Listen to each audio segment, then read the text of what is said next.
Salam sejahtera, selamat beraktivitas. Tuhan kiranya memberkati kita semua. Kita renungkan firman Tuhan dan kita melihat di dalam Yohanes pasal yang ketiga. Adalah seorang Farisi yang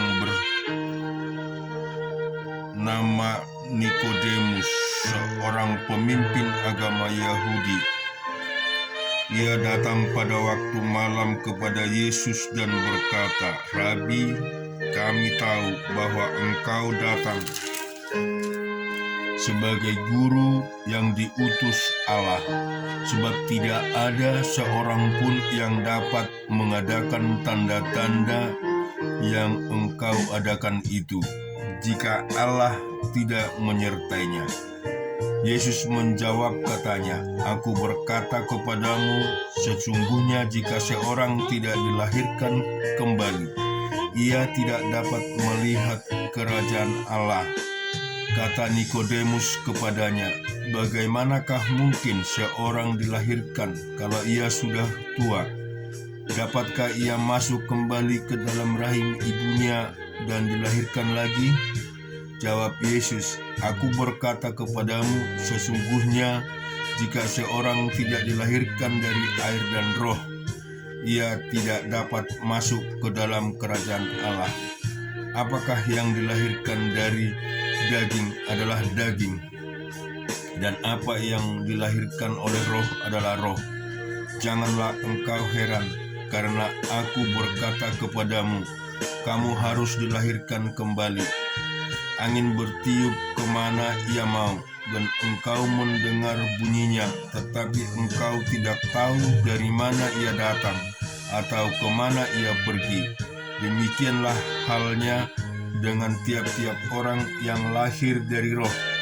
Nikodemus menjawab katanya, "Bagaimanakah mungkin hal itu terjadi?"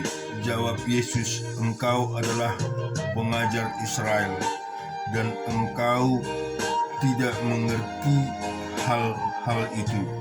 Aku berkata kepadamu, sesungguhnya kami berkata-kata, tetapi apa yang kami ketahui dan kami bersaksi tentang apa yang kami lihat, tetapi kamu tidak menerima kesaksian kami. Kamu tidak percaya waktu aku berkata-kata dengan kamu tentang hal-hal duniawi. Bagaimana kamu akan percaya kalau aku berkata-kata dengan kamu tentang hal-hal surgawi? Tidak ada seorang pun yang telah naik ke surga selain daripada Dia yang telah turun dari sorga, yaitu Anak Manusia. Dan sama seperti Musa meninggikan ular di padang gurun, demikian juga Anak Manusia harus ditinggikan, supaya setiap orang yang percaya kepadanya beroleh hidup yang kekal. Karena begitu besar kasih Allah akan dunia ini, sehingga Ia telah mengaruniakan anaknya yang tunggal, supaya setiap orang yang percaya kepadanya tidak binasa, melainkan beroleh hidup yang kekal.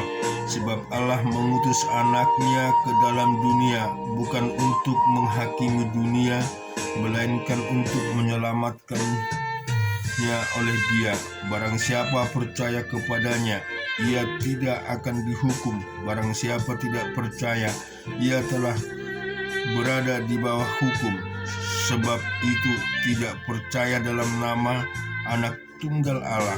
Dan inilah hukuman itu: terang telah datang ke dalam dunia, tetapi manusia lebih menyukai kegelapan daripada terang, sebab perbuatan-perbuatan mereka jahat. Sebab barang siapa berbuat jahat membenci terang dan tidak datang kepada terang itu, supaya perbuatan-perbuatannya yang jahat itu tidak nampak. Tetapi barang siapa melakukan yang benar, ia datang kepada terang, supaya menjadi nyata bahwa perbuatan-perbuatannya dilakukan dalam Allah. Sesudah itu Yesus pergi dengan murid-muridnya ke tanah Yudea, dan ia diam di sana bersama-sama dengan mereka dan membaptis. Akan tetapi Yohanes pun membaptis juga di Ainon dekat Salim. Di situ banyak air dan orang-orang datang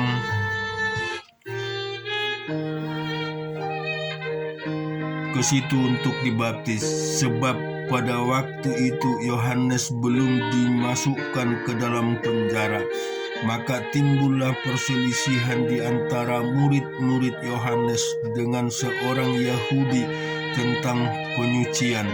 Lalu mereka datang kepada Yohanes dan berkata kepadanya, "Rabi, orang yang bersama dengan engkau di seberang sungai Yordan, dan yang tentang dia engkau telah memberi kesaksian, dia membaptis juga dan semua orang pergi kepadanya." Jawab Yohanes, "Tidak ada seorang pun yang dapat mengambil sesuatu bagi dirinya kalau tidak dikaruniakan kepadanya dari surga. Kamu sendiri dapat memberi kesaksian bahwa aku telah berkata, aku bukan Mesias, tetapi aku diutus untuk mendahuluinya. Yang empunya mempelai perempuan ialah mempelai laki-laki. Tiap sahabat mempelai laki-laki yang berdiri dekat dia dan yang mendengarkannya sangat bersukacita mendengar suara mempelai laki-laki itu. Itulah sukacitaku, dan sekarang sukacitaku itu penuh. Ia harus makin besar, tetapi aku harus makin kecil. Siapa yang datang dari atas adalah di atas semuanya. Siapa yang berasal dari bumi termasuk pada bumi dan berkata-kata dalam bahasa bumi. Siapa yang datang dari surga adalah di atas semuanya. Ia memberi kesaksian tentang apa yang dilihatnya dan yang didengarnya, tetapi tak seorang pun yang menerima kesaksiannya itu. Siapa yang menerima kesaksiannya itu, ia mengaku bahwa Allah adalah benar. Sebab siapa yang diutus Allah, dialah yang menyampaikan firman Allah, karena Allah mengaruniakan rohnya dengan tidak terbatas. Bapa mengasihi anak dan telah menyerahkan segala sesuatu kepadanya. Barang siapa percaya kepada anak, ia beroleh hidup yang kekal. Tetapi barang siapa tidak taat kepada anak, ia tidak akan melihat hidup, melainkan murka Allah tetap ada di atasnya. Di dalam Mazmur yang ke-100, Mazmur untuk korban syukur. Bersorak-sorailah bagi Tuhan, hai seluruh bumi. Beribadahlah kepada Tuhan dengan sukacita, datanglah kepadanya dengan sorak-sorai. Ketahuilah bahwa Tuhanlah Allah, dialah yang menjadikan kita, dan punya dialah kita, umatnya dan kawanan domba-gembalaannya. Masuklah melalui pintu gerbangnya dengan nyanyian syukur, ke dalam pelatarannya dengan puji-pujian. Bersyukurlah kepadanya dan pujilah namanya, sebab Tuhan itu baik, kasih setianya untuk selama-lamanya, dan kesetiaannya tetap turun-temurun. Demikian juga di dalam Amsal yang ke-31. Inilah perkataan Lemuel Raja Masa yang diajarkan ibunya kepadanya. Apa yang akan kukatakan anakku, anak kandungku, anak nasarku? Jangan berikan kekuatanmu kepada perempuan, dan jangan jalanmu kepada perempuan-perempuan yang membinasakan raja-raja. Tidaklah pantas bagi raja, hai Lamuel, tidaklah pantas bagi raja minum anggur, ataupun bagi para pembesar mengingini minuman keras. Jangan sampai karena minum ia melupakan apa yang telah ditetapkan dan membengkokkan hak orang-orang yang tertindas. Berikanlah minuman keras itu kepada orang yang akan binasa, dan anggur itu kepada yang sesusah hati. Biarlah ia minum dan melupakan kemiskinannya, dan tidak lagi mengingat kesusahannya. Bukalah mulut untuk orang yang bisu, untuk hak semua orang yang merana. Bukalah mulutmu, ambillah keputusan secara adil, dan berikanlah kepada yang tertindas dan yang miskin hak mereka. Istri yang cakap, siapakah yang mendapatkannya? Ia lebih berharga daripada permata. Hati suaminya percaya kepadanya, suaminya tidak akan kekurangan keuntungan. Ia berbuat baik kepada suaminya dan tidak berbuat jahat sepanjang umurnya. Ia mencari bulu domba dan rami, dan senang bekerja dengan tangannya. Ia serupa kapal-kapal saudagar. Dari jauh ia mendatangkan makanannya.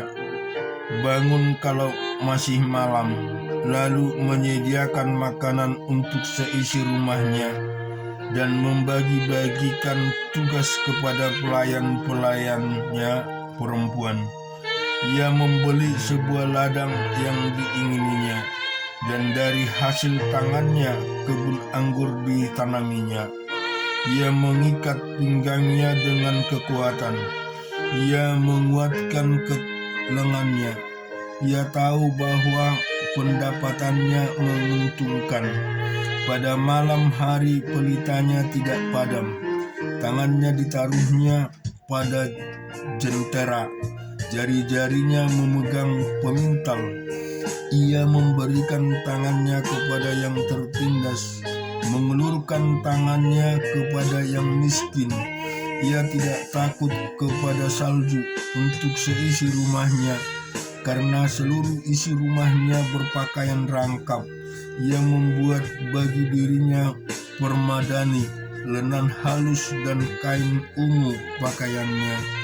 Suaminya dikenal di pintu gerbang. Kalau ia duduk bersama-sama para tua-tua negeri, ia membuat pakaian dari lenan dan menjualnya. Ia menyerahkan ikat pinggang kepada pedagang. Pakaiannya adalah kekuatan dan kemuliaan. Ia tertawa tentang hari depan. Ia membuka mulutnya dengan hikmat. Pengajaran yang lemah lembut ada di lidahnya. Ia mengawasi segala perbuatan rumah tangganya. Makanan kemalasan tidak dimakannya. Anak-anak bangun dan menyebutnya berbahagia pula. Suaminya memuji dia. Banyak wanita telah berbuat baik, tetapi kalau melebihi mereka semua, kemolekan adalah bohong dan kecantikan adalah sia-sia. Tetapi istri yang takut akan Tuhan dipuji-puji. Berilah kepadanya bagian dari hasil tangannya. Biarlah perbuatannya memuji dia di pintu-pintu gerbang. Demikian juga kita melihat di dalam Yosua pasal yang ke-12. Inilah raja-raja negeri yang dikalahkan oleh orang Israel, dan yang negerinya diduduki mereka di sebelah Yordan ke arah matahari terbit, dari sungai Arnon sampai gunung Hermon, serta seluruh Araba Yordan ke arah timur, yakni Sihon raja orang Amori, yang diam di Hesibon, yang memerintah atas suatu daerah dari Arur yang letaknya di tepi sungai Arnon, pada pertengahan sungai itu, ditambah setengah Gilead sampai sungai Yabok, batas daerah Bani Amon, dan atas Araba Yordan sampai sebelah timur danau Kenerot, dan sampai sebelah timur laut Araba, yakni laut Asin, ke arah Bet Yesimot, dan ke arah selatan sampai kaki lereng-lereng Gunung Pisga. Selanjutnya daerah Og, Raja Basan, seorang dari sisa-sisa orang Repaim. Raja ini diam di Asitarot dan di Adrei, dan memerintah atas Gunung Hermon, atas Salka, dan atas seluruh Basan sampai daerah orang Gesar dan orang Maka, dan atas setengah Gilead sampai daerah Sihon, Raja Hisbon. Musa hamba Tuhan itu beserta orang Israel telah mengalahkan mereka, dan Musa hamba Tuhan itu telah memberikan daerah itu kepada orang Ruben, orang Gad, dan suku Manase, yang setengah itu menjadi milik mereka. Inilah raja negeri yang dikalahkan oleh Yosua dan oleh tanah Israel di sebelah barat sungai Yordan, dari Baal-Gad di lembah gunung Libanon sampai pegunungan Gundul yang mendaki ke arah Seir. Negeri ini diberi Yosua kepada suku-suku Israel yang menjadi miliknya menurut pembagiannya. Di pegunungan, di daerah bukit di Araba Yordan, di lereng gunung, di padang gurun, dan di tengah Negeb, yakni di negeri orang Het, orang Amori, orang Kanaan, orang Peris, orang Hewi, dan orang Yebus. Raja negeri Yeriko, satu raja negeri Ai di sebelah Betel, satu raja negeri Yerusalem, satu raja negeri Hebron, satu raja negeri Yarmut, satu raja negeri Lakis, satu raja negeri Eklon, satu raja negeri Geser, satu raja negeri Debir, satu raja negeri Geder, satu raja negeri Horma, satu raja negeri Araba, satu raja negeri Libna, satu raja negeri Adulam, satu raja negeri Makeda, satu raja negeri Betel, satu raja negeri Tapua, satu raja negeri Heper, satu raja negeri Efek, satu raja negeri Lasoron, satu raja negeri Madom, satu raja negeri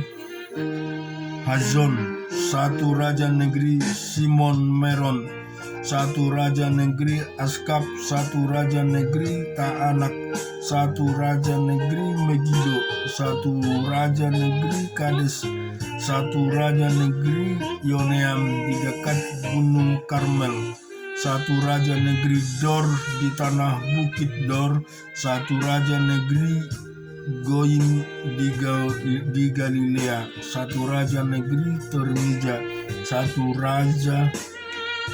jadi jumlah semua raja itu 31 orang. Syukur kepada Tuhan. Jika kita merenungkan firman Tuhan, terutamanya di Yohanes pasal 3 tadi, biarlah kiranya apa antara percakapan Nikodemus dengan Yesus menjadi sebuah hikmat luar biasa di hidup kita, dan kita mau selalu diselamatkan. Oleh sebab itu, biarlah kita menjadi orang yang telah menerima baptisan kudus oleh Roh Kudus juga, sehingga kita dilahirkan di dalam namanya Tuhan Yesus Kristus. Kita berterima kasih buat Tuhan kita Yesus Kristus, oleh karena Dia membawa kita kepada satu kerajaan yang luar biasa, yaitu kerajaan Allah, sehingga kita ikut memiliki menjadi ahli waris yang benar-benar mendapatkan bagian itu kelak. Tuhan memberkati.